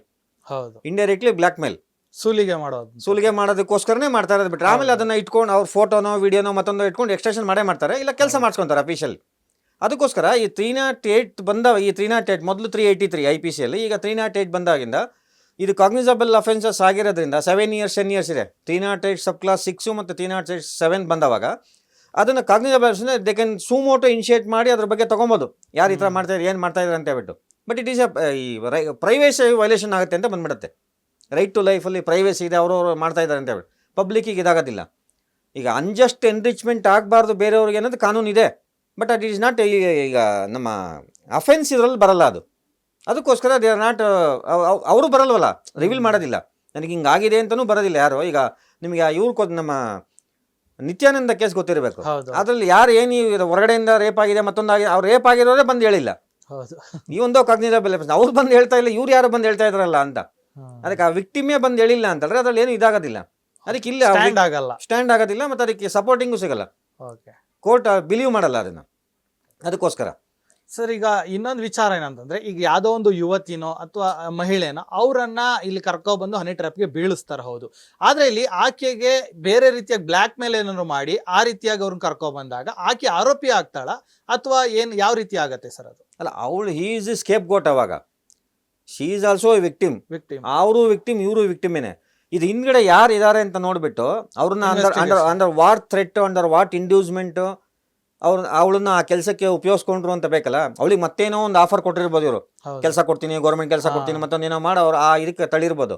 ಆ ಹಿಂದ್ಗಡೆ ಕೊಟ್ಟಿರೋದು ಏನದು, ಹಿಂದ್ಗಡೆ ಇರೋ ಆ ಪುಷಿಂಗ್ ಮೋಟಿವ್ ಏನು ಅಂತ ಅದು ರಿವೀಲ್ ಆಗಬೇಕು. ಯಾಕೆ ನಮ್ಮ ಕ್ರಿಮಿನಲ್ ಇದೆ ಅಂದರೆ ಮೋಟಿವ್ ಇಸ್ ಇರಿಲೆವೆಂಟ್. ಮೋಟಿವ್ ನಾವು ಪ್ರೂವ್ ಮಾಡೋಕ್ಕಾಗಲ್ಲ ಕೋರ್ಟಲ್ಲಿ. Only intention is provable. ಈಗ ಇವ್ರು ಬಂದಾಮೇಲೆ ಇವರು ಆಮೇಲೆ ಅದ್ರದ್ದು ನೆಕ್ಸ್ಟ್ ಎಲ್ಲ ನೀವು, ಯಾಕಂದರೆ ಇಟ್ ಈಸ್ ಎಲ್ಲ ಇಂಟೆಂಜಿಬಲ್. ಇದು ಕಾನ್ಸ್ಪಿರಸಿ ಅಂತ ಹೇಳಿದ್ರೆ ಏನು ಕಾನ್ಸ್ಪಿರೇಷನ್ ಆದಾಗ ಇಂಟೆಂಜಿಬಲ್, ಅದು only on the circumstantial basis ಮೇಲೆ ಮಾತ್ರ we can gather the evidence. ಇಲ್ಲಾಂದ್ರೆ ಎವಿಡೆನ್ಸ್ ಸಿಗೋದಿಲ್ಲ, ಅದಕ್ಕೆ ಡೈರೆಕ್ಟ್ ಎವಿಡೆನ್ಸ್ ಸಿಗೋದೇ ಇಲ್ಲ ಕಾನ್ಸ್ಪಿರಸಿಗೆ. ಇವ್ರು ಕರ್ಕೊಂಡೋಗಿ ಮಾಡಿ ಎಲ್ಲ ಮಾಡಿದ್ದಾರೆ ಅಂತ ಹೇಳಿದ್ರೆ ಆವಾಗ ಶಿ ಈಸ್ ಆಲ್ಸೋ ವಿಕ್ಟಿಮ್. ನನಗೆ ಹಿಂಗಾಗಿದೆ ಅಂತ, ನನಗೆ ಹಿಂಗೆ ಅನ್ಯಾಯ ಆಗಿದೆ, ನನಗೆ ಈ ಥರ ಮಾಡಿದ್ರು, ಹಿಂಗೆ ಮಾಡಿದ್ರು ಅಂತ ಅಗೇನ್ ಅವಳು ಕೂಡ ಕಂಪ್ಲೇಂಟ್ ಕೊಡ್ಬೋದು. ನನಗೆ ಈ ಥರ ಮೋಸ ಮಾಡಿ, ಈ ಥರ ಮಾಡಿ ನನಗೆ ಇಂಡ್ಯೂಸ್ಮೆಂಟ್ ಮಾಡಿ, ಯಾಕಂದ್ರೆ ಇಟ್ ಕಮ್ಸ್ ಅಂಡರ್ ಚೀಟಿಂಗ್ ಅಲ್ಲ. ಚೀಟಿಂಗ್ ಅಂತ ಬರುತ್ತೆ ಒಳಗಡೆ. ಆ ಚೀಟಿಂಗ್ ಅಂತ ಬಂದವಾಗ ಶಿ ಈಸ್ ಆಲ್ಸೋ ವಿಕ್ಟಿಮ್ ಅಲ್ಲ. ನನಗೆ ಈ ಥರ ಅಂಡಿ ಇನ್ಫ್ಲೂಯೆನ್ಸ್ ಮಾಡಿದ್ರು ಅಂತ ಹೇಳ್ಬಿಟ್ಟು ಪ್ರೆಷರ್ ಹಾಕಿದ್ರು ನನಗೆ ಅಂತ. ಇದು ಥ್ರೆಟ್ಟೆ, ನಾರ್ಮಲಿ ಥ್ರೆಟ್. ಅದರೊಳಗೆ ಇಂಡ್ಯೂಸ್ಮೆಂಟ್ ಮತ್ತೊಂದಕ್ಕಿಂತ ಥ್ರೆಟ್ ಕೊಟ್ಟು ನನಗೆ ಈ ಥರ ಮಾಡಿದ್ರು ಅಂತ, ಈ ಥರ ಹಿಂಗೆ ಮಾಡ್ತೀನಿ ನಿಂದು ಅಂತ. ಯಾಕಂದ್ರೆ ಮನುಷ್ಯಂಗೆ ರೆಪ್ಯುಟೇಷನ್ ಈಸ್ ಮೇನ್ ಅಲ್ಲ. ಹೌದು. ಲೈಫ್ ಮೋರ್ ದೆನ್ ಪ್ರೀಶಿಯಸ್ ಲೈಫಿಗಿಂತ ಪ್ರೀಶಿಯಸ್ ಅಂದ್ರೆ ರೆಪ್ಯುಟೇಷನ್ ಹೋಗುತ್ತೆ ಅಂದಮೇಲೆ ಅದಕ್ಕೇನಿದಿಲ್ಲ. ಇದರಲ್ಲಿ ನೀವು ಓಲ್ಡ್ ಈ ಹನಿ ಟ್ರ್ಯಾಪ್ ಇಂದು ನಮ್ಮ ಇಂಟರ್ನ್ಯಾಷನಲ್ ಇದರೆಲ್ಲ ನೋಡಿಬಿಟ್ರೆ ಒಂದು ಮಾತಾಹಾರಿ ಅಂತ ಒಂದು ಬರುತ್ತೆ, ಒಂದು ಲೇಡಿ. ಅವರು ಅಷ್ಟೇ, ಅವರು ಮತ್ತು ಆಮೇಲೆ ಮತ್ತೊಂದು ನೂರ್ ಅಹಮದ್, ಒಂದು ನಯಾಬ್ ಅಂತ ಒಂದು ಖಾನ್ ಅಂತ ಒಂದು ಬರುತ್ತೆ, ಒಂದು ಲೇಡಿ. ಇವರೆಲ್ಲ ಭಾರಿ ಬಿಗ್ಗೆಸ್ಟ್ ಸ್ಪೈ. ಇವರವರೆಲ್ಲ ಭಾರಿ ದೊಡ್ಡ ಇದರಲ್ಲಿ ಹನಿ ಟ್ರ್ಯಾಪ್ ಇದರಲ್ಲಿ ಭಾರಿ ದೊಡ್ಡ ದೇಶನೇ ಇದು ಮಾಡಿರೋರೆಲ್ಲ. ಇದರಲ್ಲಿ ಇವ್ರದ್ದೆಲ್ಲ ನೇಮ್ ಬರುತ್ತೆ. ಇಂಟರ್ನ್ಯಾಷನಲ್ ಸ್ಪೈ ಡಿಟೆಕ್ಟಿವ್ಸ್ ಅಂತ ಬಂದರೆ, ನೀವು ವುಮೆನ್ ಸ್ಪೈ ಮಾಡಿರೋರು ಅಂತ ಬಂದರೆ ಅವರೆಲ್ಲ ಈ ಹನಿ ಟ್ರ್ಯಾಪ್ ಇರೋಡೆ ಬಂದಿರೋದೇ ಪೂರ್ತಿ. ಸರ್, ಈಗ ಈ ಹನಿ ಟ್ರ್ಯಾಪ್ ಆದಂಥ ಸಂದರ್ಭದಲ್ಲಿ ಇನ್ವೆಸ್ಟಿಗೇಷನ್ ಎಲ್ಲ ಯಾವ ರೀತಿಯಾಗಿ ಸಾಗುತ್ತೆ ಏನು ಅಂತ ಹೇಳಿ ಸರ್? ಅಲ್ಲ, ಹನಿ ಟ್ರ್ಯಾಪ್ ಇದರಲ್ಲಿ ಎಸ್ಪೆಷಲಿ ವುಮೆನ್ ಇನ್ವಾಲ್ವ್ಮೆಂಟ್ ಇರೋದ್ರಿಂದ it is better to investigate by women police only. Okay, hide ಮಾಡ್ತಾರೆ ಆಲ್ಮೋಸ್ಟ್ ಹೈಡ್ ಮಾಡ್ತಾರೆ. ಯಾಕಂದರೆ ರಿವೀಲ್ ಮಾಡೋದು ಅವ್ರಿಗೇನೆ, ಅವ್ರು ಏನೇನು ಆಗಿದೆ ಅಂತ ಹೇಳ್ಬಿಟ್ಟು, ನನಗೆ ಎಲ್ಲಿ ಏನಾಯಿತು ಮತ್ತೊಂದಾಯಿತು ಅಂತ ಹೇಳೋದಕ್ಕೆ. ಈಗ ಎವ್ರಿಥಿಂಗ್ ಕನ್ವರ್ಸೇಷನ್ ಎಲ್ಲ ಟೆಲಿಫೋನಿಕ್ಕು ಈ ಥರದ್ರಲ್ಲೇ ಇರುತ್ತೆ ಪೂರ್ತಿ. ಹೌದು. ಈ ಡೈರೆಕ್ಟ್ ಅಂತ ಹೇಳಿದ್ರೆ ಎಲ್ಲೇ ಪ್ಲೇಸ್, ಈಗ ಎಲ್ಲೇ ಹೋದ್ರು ಈಗ ಎಲ್ಲ ಕಡೆ CCTV ಎಲ್ಲ ಬಂದಿರೋದ್ರಿಂದ ಇಡೀಲಿ ಡಿಟೆಕ್ಟ್ ಮಾಡ್ಬೋದು ಎಲ್ಲೆಲ್ಲಿ ಹೋಗಿದ್ರೆ ಎಲ್ಲ ಬಂದಂತ. ಒಳ್ಳೆ ಸರ್ಕಮ್ಸ್ಟೆನ್ಸಸ್ ಎಲ್ಲ ಲಿಂಕ್ ಆಗಿದ್ರೆ, ಒಂದಕ್ಕೊಂದು ಲಿಂಕ್ ಆದ್ರೆ then you can establish that this is happened ಅಂತ.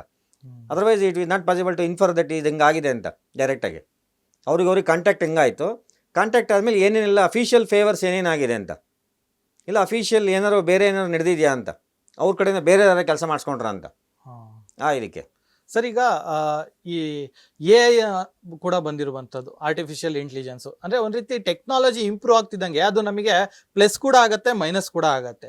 ಸೊ ಈಗ ಆ ಒಂದು AI ಕೂಡ ಯೂಸ್ ಮಾಡಿಕೊಂಡು ಈಗ ಹನಿ ಟ್ರ್ಯಾಪ್ ಕೂಡ ಮಾಡುವಂಥ ಚಾನ್ಸಸ್ ಇರುತ್ತೆ.